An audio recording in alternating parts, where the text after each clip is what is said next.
Hi everyone, in front of me I've got OPPO Find X9 and let me share with you how to change the ringtone on this device.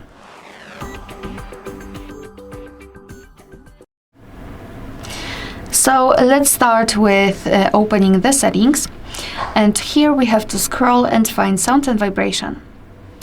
Then let's scroll down and localize this ringtone and alert sounds and tap on ringtone. So here we've got two different, I would say, modes or albums from which we can choose the ringtone from.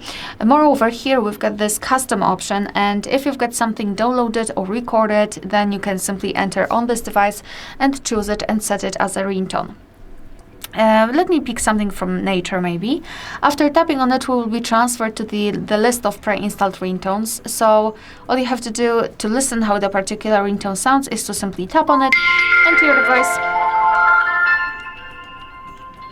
and you will be able to check whether you like it or not. So let's pretend I would like to set this rainforest as my ringtone. So just mark the option, make sure that it is marked, and then go back. As you can see, it is notified right here, but also right here, and it means that from now on our device will use the chosen ringtone to notify us about the incoming call. Alright, so that will be all. Thank you so much for watching. Please hit the subscribe button and leave the thumbs up.